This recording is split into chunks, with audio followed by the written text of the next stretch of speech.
Après un voyage de plus de 100 km depuis son embouchure, nous voici arrivés aux sources de Loti. Bienvenue dans cette édition Littoral Hauts-de-France. Et c'est ici que tout commence, à Coigneux, petit village de la Somme, à 131 mètres d'altitude. Un simple filet d'eau claire, ou parfois comme cet été caniculaire, une source invisible, souterraine, mais qui va serpenter durant quelques kilomètres dans les prairies avant d'être rejoint par son premier affluent, la Quilienne, qui va amener à Loti toute sa force, mais aussi sa légende et ses croyances. On dit de la Quilienne qu'elle ne se tarit jamais. Elle qui porte le nom d'un moine irlandais, Saint Quilien, arrivé dans le Pas-de-Calais au 7e siècle pour évangéliser les barbares et laissant derrière lui le souvenir d'un miracle. Il a existé et ce serait avec son bâton, il aurait fait jaillir la source qui est toujours là et qui était là avant lui, bien entendu. Depuis que Saint Quilien est passé par ici, l'eau a des vertus pour les enfants noués, les enfants rachitiques qui ne marchent pas. Eh bien, en les trempant dans cette eau, pouvaient être guéris. Une eau claire, fraîche et jaillissante, puisée chaque jour depuis 1500 ans par des dizaines de personnes de toute la région. Une eau vivante. Et on boit cette eau-là parce qu'on la trouve meilleure pour la santé. Donc on a à peu près 40 minutes de route. Depuis toujours, je la bois. On a été habitués à boire avec nos parents. On l'a toujours trouvée très bonne. On n'a jamais eu de soucis avec cette eau. On revient en pèlerinage parce qu'on n'est plus dans la région.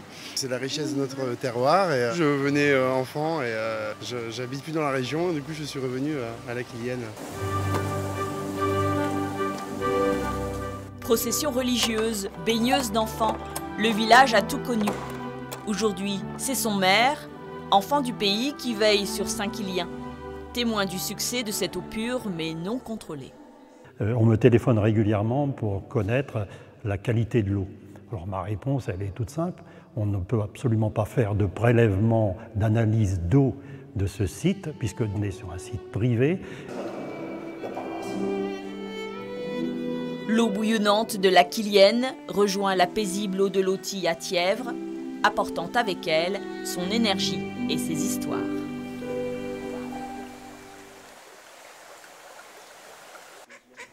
Long fleuve tranquille, Loti a pourtant connu bien des guerres.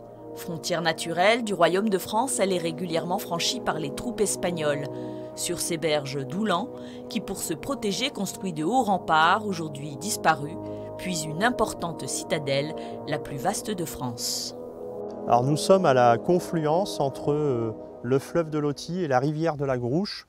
On est pile poil à l'emplacement des anciens remparts de la ville de Doulan. On a le cours de Loti qui sépare la ville de la citadelle de Doulan et qui autrefois était également les douves en eau de la ville, puisqu'on avait des remparts ici à Doulan et les douves de ces remparts étaient remplies par Loti mais également par la Grouche. Sur le coteau d'Amiens, on va construire à partir du début du XVIe siècle une citadelle, une imposante forteresse qui va permettre de protéger la ville mais également de verrouiller la frontière nord du royaume de France.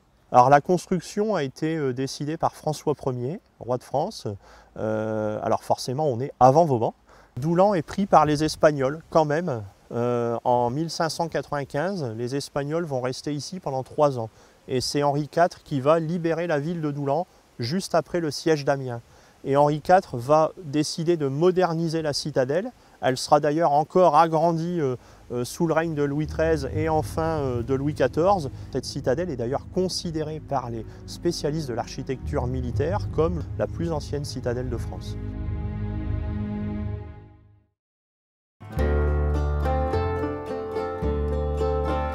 Du vert et du bleu. Quand Loti joue avec le soleil, elle nous rappelle qu'il y a 10 000 ans, elle a vu fondre des glaciers, laissant place à des vallées sèches, creusées par l'eau. Des paysages de coteaux calcaires que l'on nomme ici des laris, le paradis des botanistes amateurs. C'est un secteur qui est très en pente, donc qui était plus possible de cultiver avec les machines.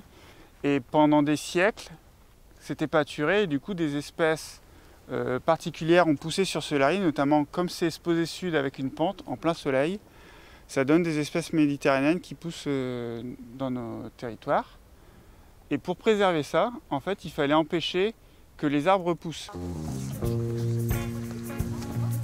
Grâce au Conservatoire des espaces naturels, le Mouton entretient aujourd'hui ses prairies calcicoles.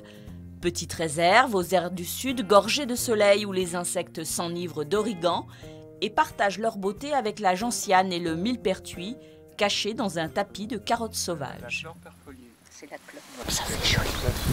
Puis à la fin, ça fait des poules comme ça. Je trouve que c'est extraordinaire. Qu'est-ce que c'est? La carotte.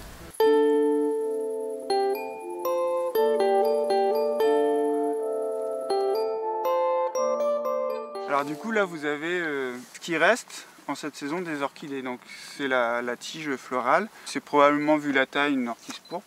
L'orchidée se développe, c'est qu'il y a un certain champignon dans le sol qui se symbiose avec elle.